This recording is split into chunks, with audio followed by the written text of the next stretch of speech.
अस्सलाम वालेकुम, सत श्री अकाल और नमस्कार, आदाब। दोस्तों, एक तुसी अक्सर एक हल्की फुल्की जी गाली सुनी होनी है।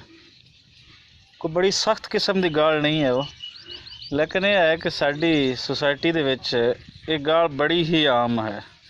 तुसी अक्सर सुनिया होएगा कि जदों कोई किसी नूं कोई गुस्से का इजहार करना होवे और बड़ा त्राह के ना करना होवे, बस हल्का जिहा दरमियाना जिहा गुस्से का इजहार करना होवे तो वो एक गाली देंदा हुंदा है, जा खोती दे पुत्रा या खोती दा बच्चा।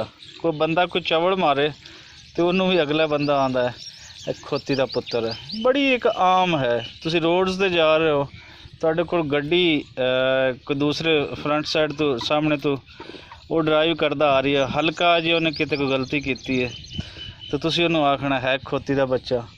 किसी ने कोई ऐसी हरकत की तो तुसी उसनों आखदे हो है खोती दा बच्चा। सो खोती दा बच्चा बड़ा ही मशहूर बच्चा है। ये कोई आम बच्चा नहीं है, ये कोई कुकड़ी दा बच्चा नहीं है, ये कोई बकरी दा बच्चा नहीं है, ये खोती दा बच्चा है। सो अज असी तुहानूं दिखा रहे हैं वो खोती दा बच्चा, कि वो खोती दा बच्चा किस तरह का हुंदा है। सो ए जो तुसी देख रहे हो जी, ये है खोती दा बच्चा। देखण नूं कितना खूबसूरत लग रही है। अगर मेरे वाल को थोड़ा जिहा मूँह करे, क्योंकि इस टाइम इसनूं तो अपने दुध पीण दी पई हुई है, और खोती जिहड़ी गधी है वो इस टाइम नहीं चाह रही कि इसनूं दुध मैं पिलावां। सो ये खोती ते बच्चे के दरम्यान ये हुण काम चल रही है। ज़ाहिर जी गल है, इसने दुध पीना ही है और खोती ने उसनूं पिलाना ही है। सो यह है जी खोती का बच्चा। मैं इहदे विच एक चीज़ जिहड़ी देखी है कि मैनू इंतहा दा खूबसूरत लगा, और एक थोड़ा जिहा मूँह छुपा के खड़ा है। तुसी मैं दूसरी साइड तेन दिखाना, अगर इन देखा जाए तो इहदी अखां और इहदा चेहरे ते इतना मासूमाना और बोलपना है कि शायद वो बाकी किसी भी चीज़ दे वो नज़र नहीं आता। बकरी का बच्चा इतना खूबसूरत होंदा है, लेकिन इस तो इलावा मैं किसी चीज़ या सैयड का बच्चा, खरगोश का बच्चा, इस तो इलावा कोई इतने खूबसूरत बच्चे वो नज़र नहीं आए। वैसे भी बचपन हर चीज़ का वो कुदरत वालों बड़ा खूबसूरत होंदा है। तो ये भी एक खूबसूरत है कि जिसनों असीं गाली बोलते हैं, रब ने उसनों कितना खूबसूरत बनाया है। मैं सदके जावां उसकी कुदरत दे। अख देखो खोती दे बच्चे दी, ए देखो आ गई है। उसने शायद ये समझ लिया है कि मैनू ही बुला रहे हैं तो मेरी ही ज़रूरत है। सो असी देखने हैं जी, रज के देखने हैं जी खोती दा बच्चा।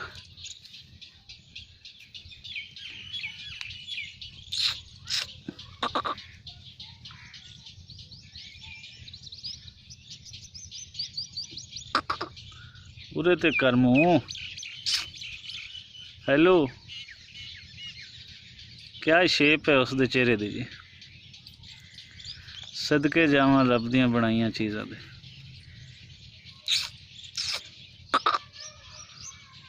मैं थोड़ा जिहा इस साइड तो होके इहदे सामने तो आके ना ये असीं वेखने, ए देख क्या ब्यूटी है।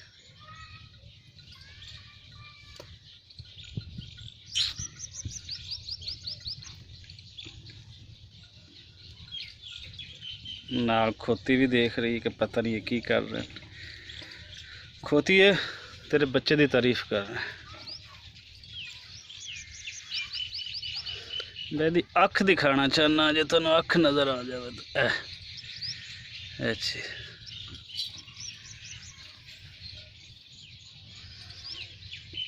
ये कोई अंदाज़न हो चुका है कि एक हफ्ते का हो चुका है, हफ्ते तो 10 दिन के दरम्यान इसकी उम्र है।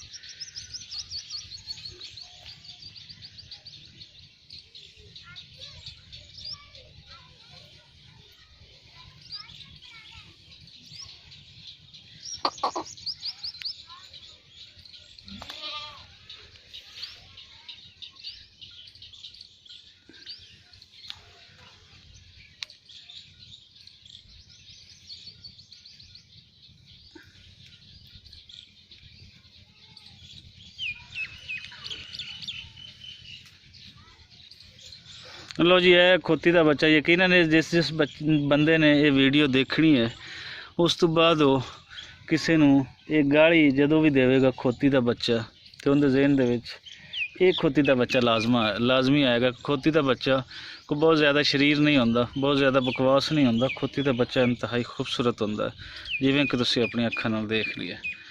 ਇਜਾਜ਼ਤ ਦਿਓ, ਮਿਲਦੇ ਹਾਂ ਅਗਲੀ ਕਿਸੇ ਹੋਰ ਵੀਡੀਓ ਦੇ ਨਾਲ। ਇਸੇ ਤਰ੍ਹਾਂ ਦੀ ਯੂਨੀਕ ਵੀਡੀਓਜ਼ ਜਿਹੜੀ ਸਾਡੇ ਆਸੇ ਪਾਸੇ ਆਉਂਦੀਆਂ ਲੇਕਿਨ ਅਸੀਂ ਉਹਨਾਂ ਨੂੰ ਦੇਖਦੇ ਨਹੀਂ।